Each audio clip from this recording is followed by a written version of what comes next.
नमस्कार प्यारे विद्यार्थियों, महात्मा गांधी पीजी कॉलेज की ऑनलाइन कक्षाओं में आपका स्वागत है। हम पढ़ रहे थे बीए द्वितीय वर्ष के अंतर्गत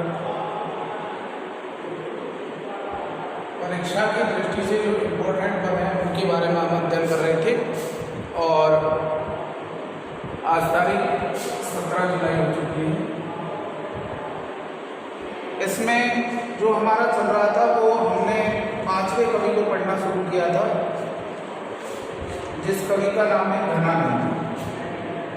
5वां कवि जिसका नाम है घनानंद।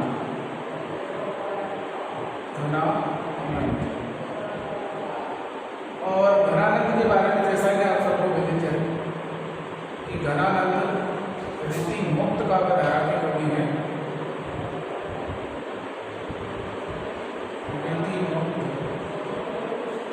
काव्यधारा के कवि हैं।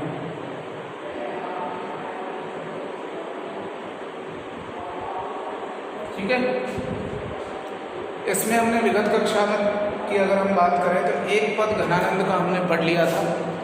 दूसरा जो परीक्षा की दृष्टि से इम्पोर्टेंट पद है वो हम आज देखेंगे। तो दूसरा हमारा जो इम्पोर्टेंट पद है वो है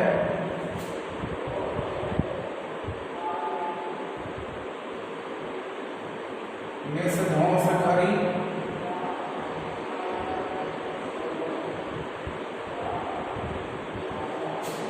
उर्मांझकरी मांझकरी छवि रंग भरी मुरझाहन की, छवि रंग भरी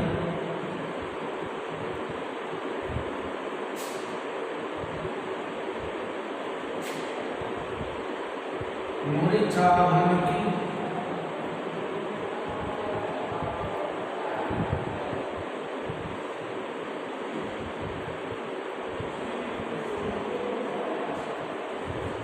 ताकि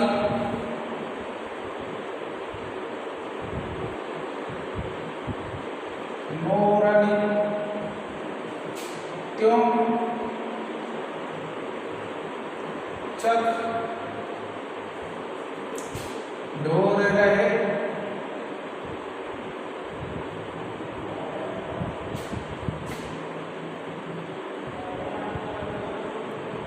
डरी हो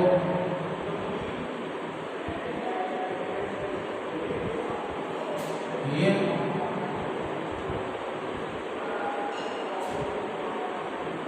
डोरन वाहन की,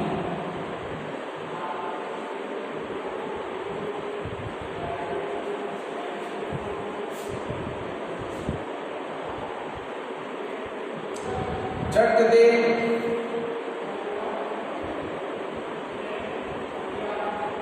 कटी पे बड़ी काट गए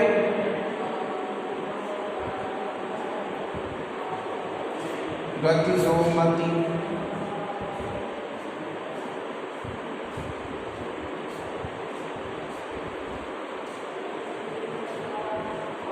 में अवगाहन की,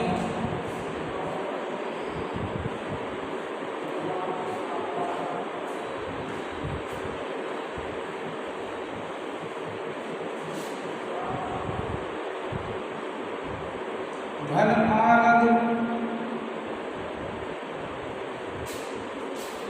जान लखी जगते,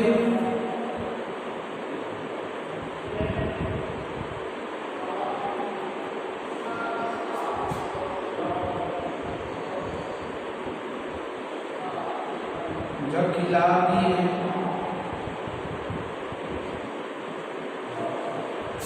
मोही करामहानी की,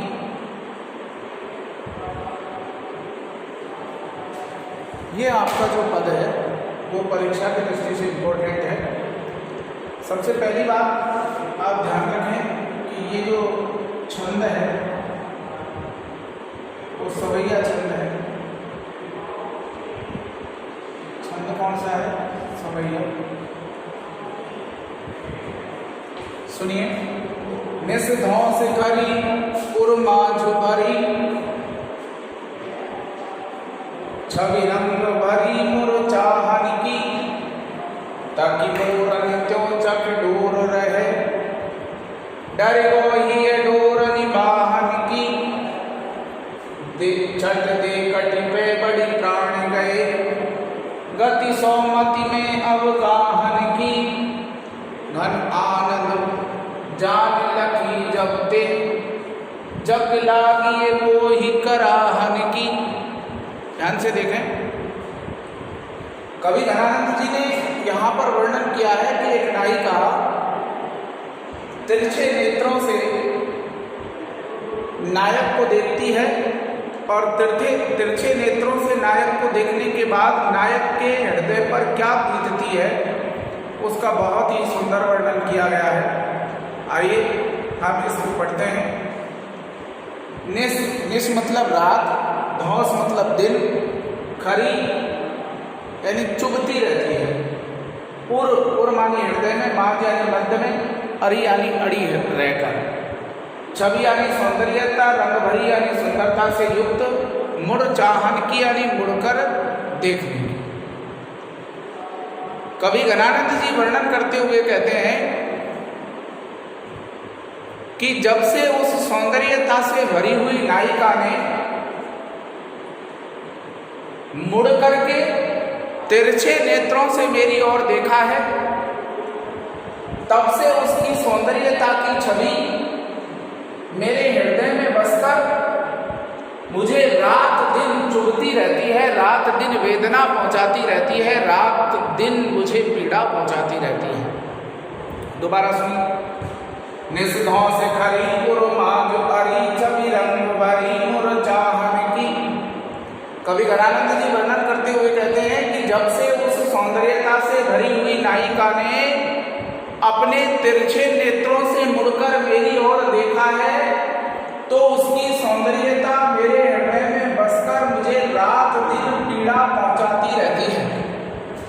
आगे, ताकि मोरन त्यों चक डोर रहे, डर गोई डोर निबाहन की, ताकि मोरनी त्यों चक, जैसे ही उसने मुड़ करके मेरी ओर देखा, ताकि यानी देखना, मोरन यानी मुड़ करके, त्यों चक अपने नेत्रों से, जैसे ही उस नायिका ने अपने तिरछे नेत्रों से मुड़कर मेरी ओर देखा, डोर रहे डर वो दिखी है। ऐसे उसके देखने के ढंग को देखकर मैं पागल सा हो गया और डर वो ही है, मेरा हृदय उसकी ओर इस प्रकार आकर्षित हो गया जैसे ढलान की ओर नाले या नदी बह जाती है। अर्थात उस नायिका के रूप सौंदर्य को देखकर मेरा हृदय भी उसकी ओर आकर्षित होकर चला गया। दोबारा सुनिए। ताकि मोरन त्यों चक डोर रहे, डर गोई डोर निबाहन की। कवि घनानंद जी वर्णन करते हुए कहते हैं कि जैसे ही उस नायिका ने तिरछे नेत्रों से मुड़कर मेरी ओर देखा, मैं घायल सा हो गया और मेरा हृदय ठीक उसी प्रकार उसकी ओर आकर्षित होता चला गया जैसे ढलान की ओर नदी और नाले बह जाते हैं। चट दे कटि पे बड़ी प्राण गए, चटी जैसे ही शीघ्रता से बल देते हुए वह आगे बढ़ी, कमर पर हाथ रखकर शीघ्रता से बल देते हुए वह नायिका आगे बढ़ी तो मेरे प्राण उसके साथ हो लिए। गति मोह सोमति में अवगाहन की। मेरी जो स्थिति है वो ऐसी हो गई कि मैं अपने आप को ही भूल गया, अर्थात अपने शरीर की सुध बुध भूल गया। घन आनंद जान लखी जब देख। कवि घनानंद जी कहते हैं कि जब से मैंने मेरी प्रियतमा सुजान को देखा है, जान किसके लिए आया है? सुजान।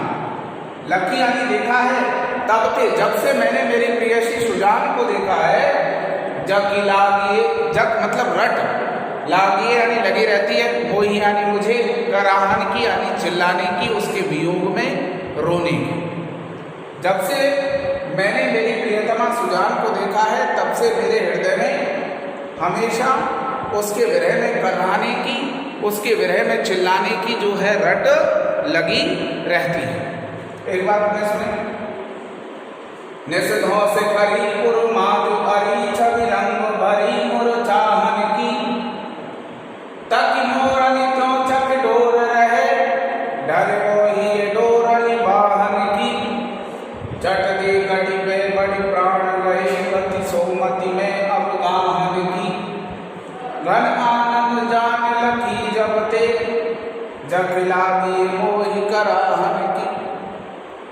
कवि गणानंद जी वर्णन करते हुए कहते हैं कि जब से उस सौंदर्यता से परिपूर्ण नायिका ने तिरछे नेत्रों से मुड़ करके मेरी ओर देखा है, उसकी सौंदर्यता मेरे हृदय में बस गई है और वह मुझे रात दिन पीड़ा पहुंचाती रहती है। जैसे ही उस नायिका ने तिरछे नेत्रों से मुड़ करके मेरी ओर देखा, मैं अपने आप को भूल गया और मेरा हृदय उसकी ओर स्वतः ही इस प्रकार आकर्षित हो गया जैसे ढलान की ओर नदी नाले बह जाते हैं। वह नायिका कमर पर हाथ रखकर बल खाते हुए जैसे ही आगे बढ़ी, मेरे प्राण उसके साथ हो लिए। मैं अपने शरीर की समस्त सुध-बुध को भूल गया। कवि गणानंद जी कहते हैं कि जब से मैंने मेरी प्रियतमा सुजान को देखा है तब से मुझे रात दिन उसके विरह में कराहने की, चिल्लाने की रट लगी रहती है। ठीक है, ये इसकी हो जाएगी सारम व्याख्या। सप्रसंग व्याख्या करते हैं। सबसे पहले लिखेंगे संदर्भ, और संदर्भ में लिखेंगे हम प्रस्तुत पद्यांश रीतिकाल की रीतिमुक्त काव्यधारा के प्रमुख कवि घनानंद द्वारा रचित घनानंद कवित्व से उद्धृत है। नंबर 2 प्रसंग, प्रस्तुत पद्यांश में कवि घनानंद ने नायिका के तिरछे नेत्रों से देखने पर उसकी सौंदर्यता से उत्पन्न होने वाले परिवर्तन का बहुत सुंदर ढंग से वर्णन किया है। व्याख्या में अभी मैंने जो आपको अर्थ बताया है वो आ जाएगा। फिर लिखेंगे विशेष। विशेष में नंबर 1 पद्यांश की भाषा सरल एवं भावपूर्ण है, नंबर 1। नंबर 2 पद्यांश में कवि ने नायिका के सौंदर्य का तिरछे नेत्रों से देखने पर नायिका के सौंदर्य का बहुत ही सुंदर वर्णन किया है। नंबर 3 पद्यांश में सवैया छंद, ब्रजभाषा, वियोग श्रृंगार रस,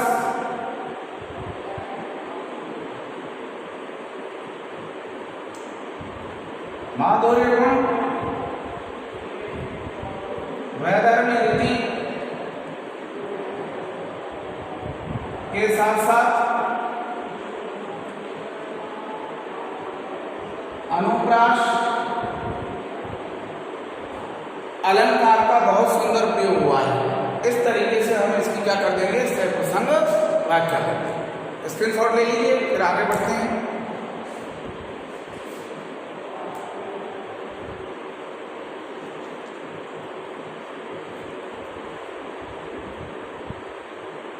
नेक्स्ट इसमें जो हमारा इंपॉर्टेंट पद है उसकी हम बात करते हैं।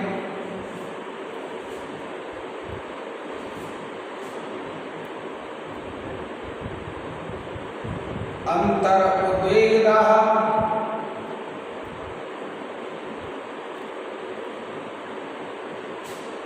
आँखि में प्रवाह आंसू,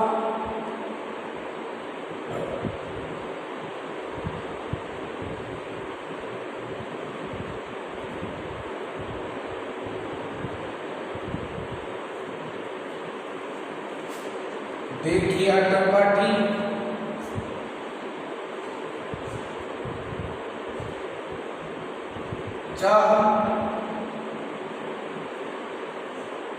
भीजनी दहनी है,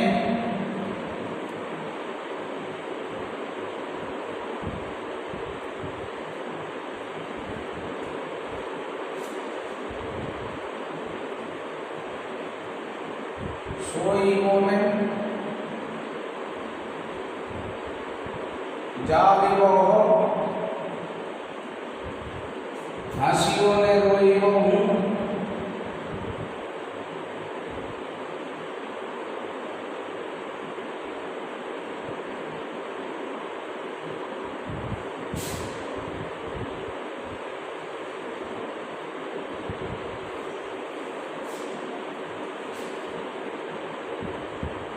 खोए खोए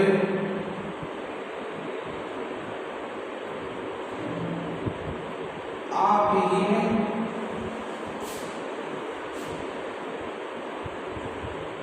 चेतक लहनी है,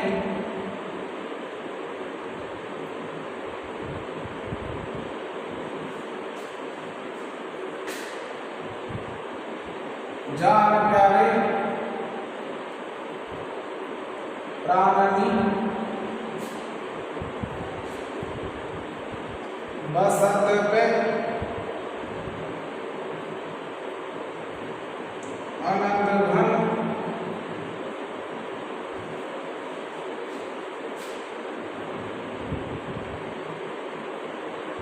विरह विषम दशा,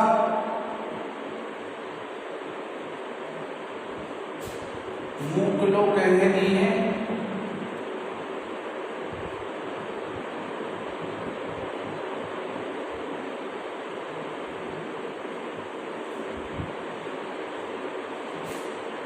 जीवन मरण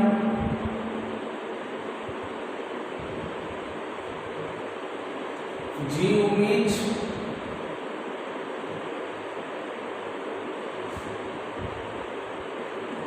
वेनस बनो आए,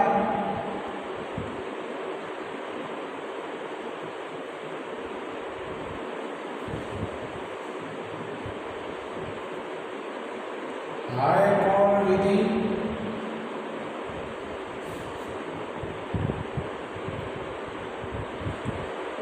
रची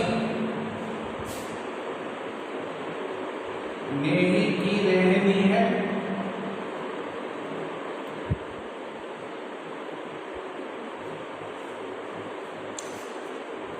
एक हमारा ये पद इम्पोर्टेंट है परीक्षा की दृष्टि से। अगर हम बात करें तो इसमें छंद जो है हमारा वो कवित्व छंद है। कौन सा छंद है? कवित्व छंद। यह आप ध्यान रखें। अंतर को देखता आखिर प्रवाह आंसू देखी अटपटी चाह भीजनी दहनी है, सोई बोने जागो हंसियों ने रोई बो हो, खोए खोए आप ही में चेतक लहनी है, जान प्यारे प्राणी बसत पे आनंद घन, विरह विषम दशा मुकुलो कहनी है, जीवन मरण जीव बीच मीच बेनस बनो आए, हाय कौन विधि रची नेह की रहनी है। तो सबसे पहले मैंने आपको बताया कि इसमें जो छंद है हमारा वो कवित्व छंद है। कौन सा छंद है? कवित्व छंद। अब हम इसके अर्थ के बारे में बात करते हैं। अंतर उद्वेग दाह। अंतर उद्वेग दाह का मतलब है हृदय में उद्वेग की अग्नि जलती रहती है। आँखिन प्रवाह आंसू, आँखें यानी आंखों से, प्रवाह यानी बहते रहते हैं, आंसू मतलब आंसू। देखी अटपटी, अटपटी यानी विचित्र, चाह यानी चाहत किसकी? प्रेम की। भीजनी दहनी, भीजनी यानी भीगना, भीगते रहना और जलते रहना। दहनी का मतलब जलते रहना। सोई बोने जागो हो, सोना चाहे तो सो नहीं पाते और जागना चाहे तो जाग नहीं पाते। हंसियों ने रोई बहू, हंसना चाहे तो हंस नहीं पाता, रोना चाहे तो रो नहीं पाती। और खोए खोए आप ही में, अर्थात अपने आप में ही खोए रहते हैं। चाटक लहरी है यानी जादूगर की भांति। चेटक मतलब जादूगर। जान प्यारे प्राणन बसत पे आनंद घन, कि मेरी प्रियतमा या मेरे प्रियतम जो है मेरे हृदय में हमेशा निवास करते हैं। फिर भी न जाने ये विरह की कैसी मूक दशा है, मौन दशा है, जो जिसके कारण मुझे बिना जीवन के जीना पड़ रहा है, बिना मृत्यु के मरना पड़ रहा है। हे विधाता, ये प्रेम की कैसी स्थिति का आपने निर्माण किया है। ध्यान से सुनिए। अंतर उदेगदाह अखिल प्रवाह आसुदेवी अटपटी चा भीज निदहनी है। कवि घनानंद जी वर्णन करते हुए कहते हैं कि एक नायिका ने अपनी सखी को संबोधित करते हुए कहा कि हे सखी, ये प्रेम की जो दशा है ये बड़ी विचित्र दशा है। इस प्रेम की अवस्था में प्रेमी के हृदय में उद्वेग की अग्नि जलती रहती है, आंखों से हमेशा विरह में आंसू बहते रहते हैं। यह ऐसी विचित्र स्थिति है जिसमें आंसुओं से भीगने और विरह की अग्नि से जलने का अनुभव होता रहता है। अंतर उदेगदा अखिन प्रवाह आंसू देखी अटपटी चाह भीज दहनी है। कवि घनानंद जी वर्णन करते हुए कहते हैं कि एक नायिका ने अपनी सखी को संबोधित करते हुए कहा कि हे सखी, प्रेम में प्रेमी की जो हृदय स्थिति है वो बहुत ही विचित्र होती है। इस प्रेम की स्थिति में हृदय में उद्वेग की अग्नि जलती रहती है, आंखों से प्रेमी के विरह में आंसू बहते रहते हैं। ऐसी स्थिति में प्रेमी को आंसुओं से भीगने और विरह की अग्नि में जलने का विचित्र अनुभव होता रहता है। इस प्रेम की स्थिति में यदि प्रेमी सोना चाहे तो सो नहीं पाता, जागना चाहे तो जाग नहीं पाता, हंसना चाहे तो हंस नहीं पाता और रोना चाहे तो रो नहीं पाता। ऐसी उस स्थिति में वह अपने आप में जादूगर की तरह खोया रहता है, लीन रहता है। हे सखी, मेरे हृदय में मेरे प्रियतम हमेशा निवास करते हैं, बसे रहते हैं, फिर भी न जाने ये विरह की कैसी विषम स्थिति है जो मुझे मौन बनाए रखती है। मुझे इस प्रेम में बिना जीवन के जीना पड़ रहा है, बिना मृत्यु के मरना पड़ रहा है। न जाने यह विधाता ने प्रेम की कैसी स्थिति का निर्माण किया है। समझ में आ रहा होगा? एक बार पुनः सुने। अंतर उदेगदाह अखिल प्रवाह आंसू देखी अटपटी चाह भीज निदहनी है। सोई मोने जाग बहु हंसियों ने रोई बहु खोए खोए अपही में चेटक लहनी है। जान प्यारे प्राणानंद सत पे आनंद घन विरह विषय विषम दशा मुकलो कहनी है। जीवन मरण जीव बीच विदस बनो आए, हाय कौन विधि रची की रहनी है।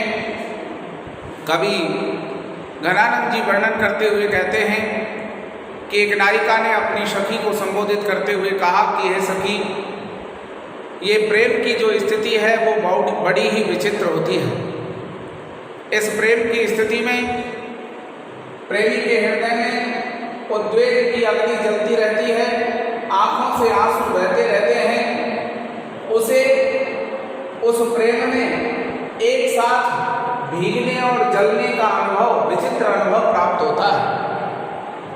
वह प्रेमी यदि सोना चाहे तो सो नहीं पाता, जागना चाहे तो जाग नहीं पाता, हंसना चाहे तो हंस नहीं पाता और रोना चाहे तो रो नहीं पाता।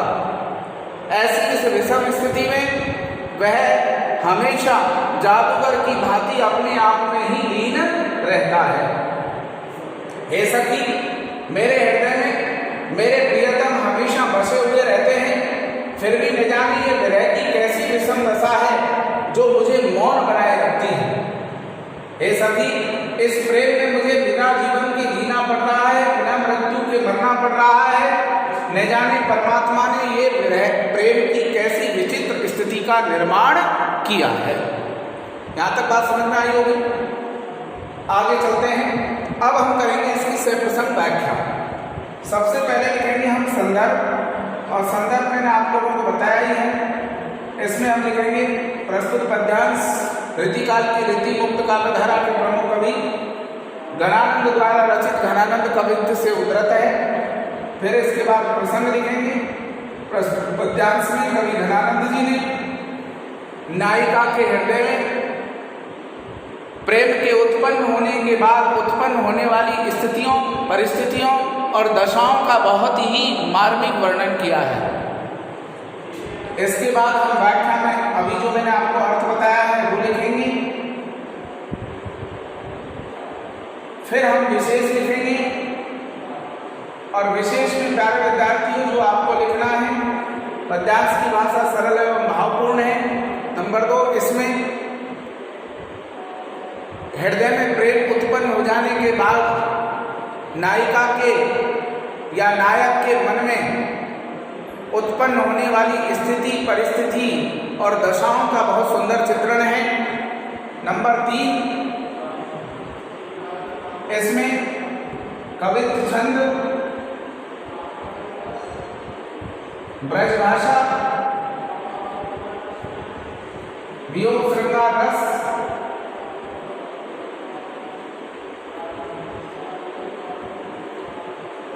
माधुर्य गुण,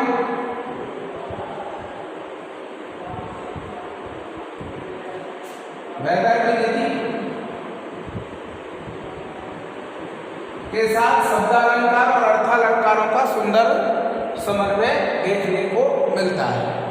इस तरीके से हम इसकी क्या कर देंगे, सप्रसंग व्याख्या कर देंगे। यहाँ तक बात समझ में आई होगी। एक बार स्क्रीनशॉट ले लीजिए, फिर हम आगे बढ़ते हैं। ये घनानंद का अंतिम पद है जो मैं आपको लिखने जा रहा हूं। ये भी परीक्षा की दृष्टि से बहुत इंपॉर्टेंट है। नीत सुजान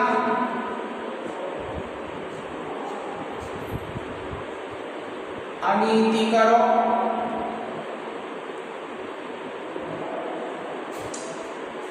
जिन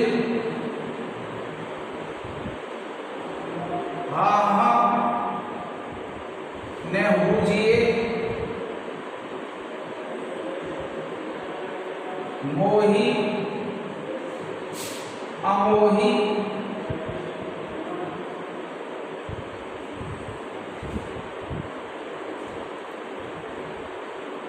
दीठी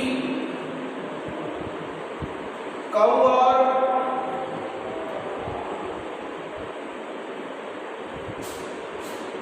कहूँ नहीं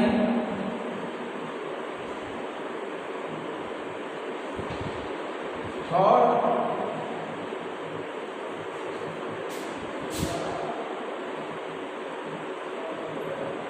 फिर राम रे रूप की दोही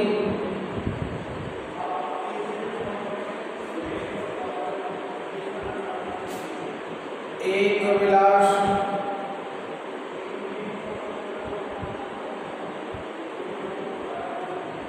टेक गए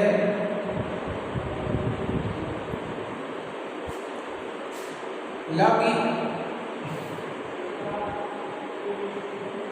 आश्रय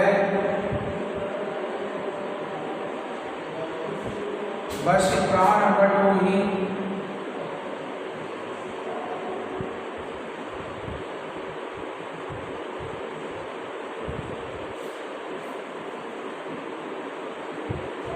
होंगन आंगन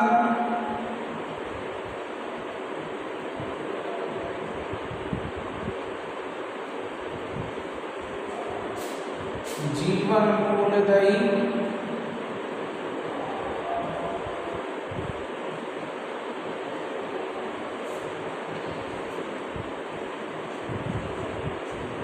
कत प्यासिनी मारत मोही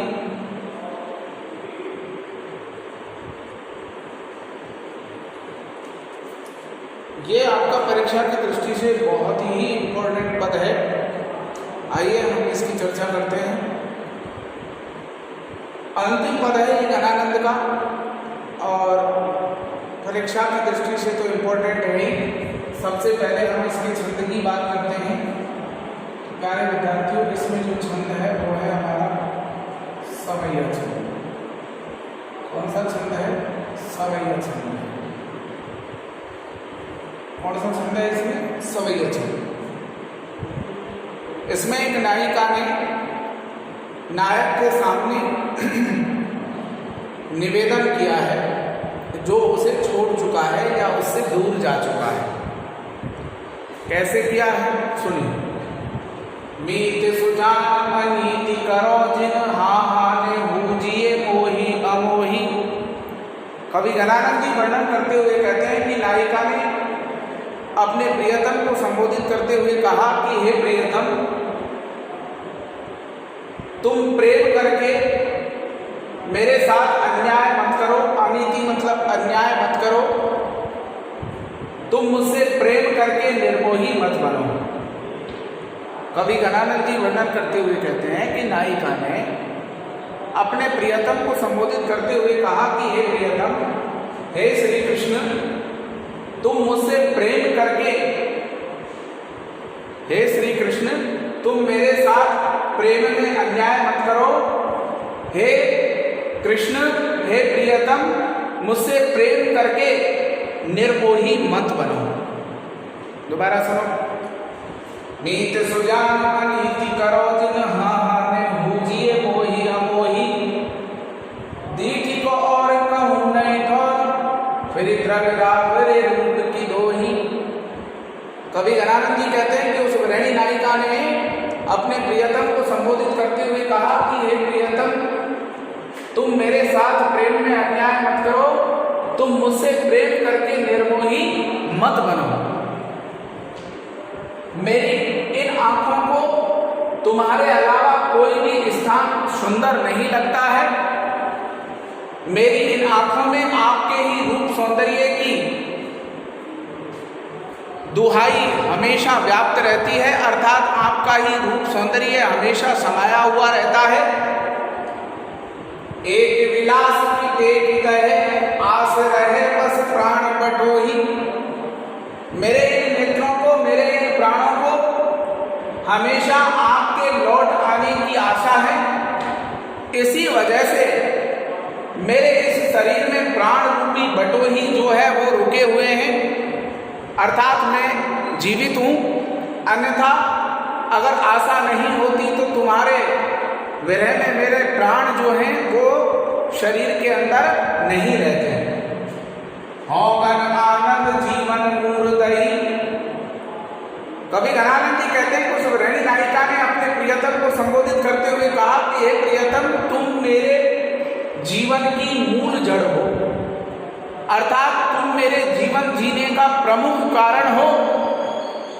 इसलिए मैं आपसे निवेदन करती हूँ कि क्यों मुझे आप वियोग में तड़पा रहे हो, क्यों मुझे अपने दर्शनों के लिए प्यासा मान रहे हो, अर्थात व्याकुल बना रहे हो। एक बार पुनः सुनिए। मीत सुजान अनीति करो जिन हाने बूझिए मोही अमोही। दीठी को ठोर, दीठी को और कहूँ नहीं ठोर, फिर द्रगरावरे रूप की दोही। एक विलास की टेक गहे लगी आस रहे बस प्राण बटोही। हो घर आनंद जीवन मूर्दई, कत प्यास मारत मोही। कवि घनानंद जी वर्णन करते हुए कहते हैं कि एक ग्रहणी नायिका ने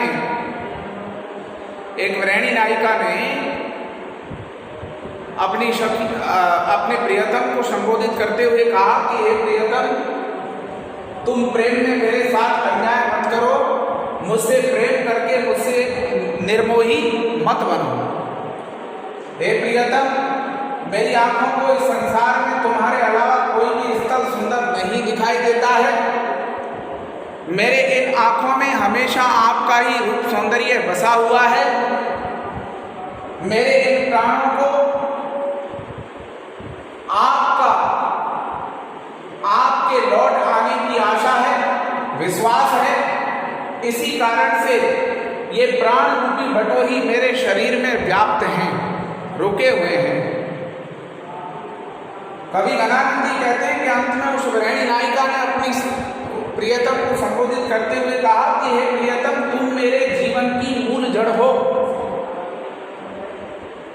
क्यों मुझे अपने दर्शनों के लिए तड़पा रहे हो, प्यासा मार रहे हो, व्याकुल बना रहे हो। ठीक है, ये हो जाएगी इसकी व्याख्या। अब हम प्रसंग व्याख्या की अगर बात करें तो सबसे पहले हम लिखेंगे इसका संदर्भ, और संदर्भ में हमको वही लिखना है, प्रस्तुत पद्यांश रीतिकाल की रीति मुक्त काव्यधारा के प्रमुख कवि घनानंद द्वारा रचित घनानंद कवित्व से उद्धृत है। फिर हम प्रसंग लिखेंगे, प्रस्तुत पद्यांश में कवि घनानंद जी ने अपने नायक से निवेदन करती हुई नायिका के हृदय की वेदना को बहुत ही मार्मिकता के साथ अभिव्यक्त किया है। व्याख्या में मैंने आप लोगों को जो अभी अर्थ बताया वो आ जाएगा। फिर हम विशेष लिखेंगे, विशेष में लिखेंगे पद्यांश की भाषा सरल एवं भावपूर्ण है। नंबर 2, इसमें नायिका के हृदय में नायक के वियोग में उत्पन्न होने वाली परिस्थितियों, स्थितियों और भावनाओं को वर्णित किया है। तीसरा पॉइंट लिखेंगे, पद्यांश में सवैया छंद,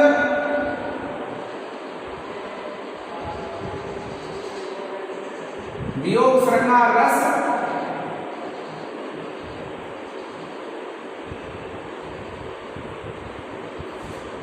माधुर्य गुण,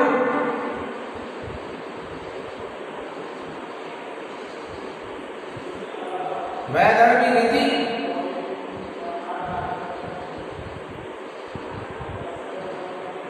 अनुप्रास,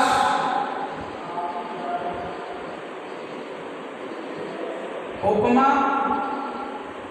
रूपक अलंकार है, भाषा ब्रज है। ये इसकी हम क्या कर देंगे, इससे प्रसंग व्याख्या। इसके साथ हमारा घनानंद जो है वो कंप्लीट होता है। नेक्स्ट हम आलम की बात करेंगे नेक्स्ट क्लास में। आशा करता हूँ आप सब लोग पढ़ रहे होंगे, आत्मसात कर रहे होंगे, पढ़ाई में बिल्कुल लापरवाही नहीं कर रहे होंगे। आज के लिए इतना ही, धन्यवाद। और जिन विद्यार्थियों की आयु 18 वर्ष पूर्ण कर ली है, उन विद्यार्थियों से अनुरोध है कि वो नज़दीकी वैक्सीनेशन सेंटर पर जाएं और कोविड की वैक्सीन जो लगाई जा रही है वो जरूर लगवा लें। ठीक है, धन्यवाद।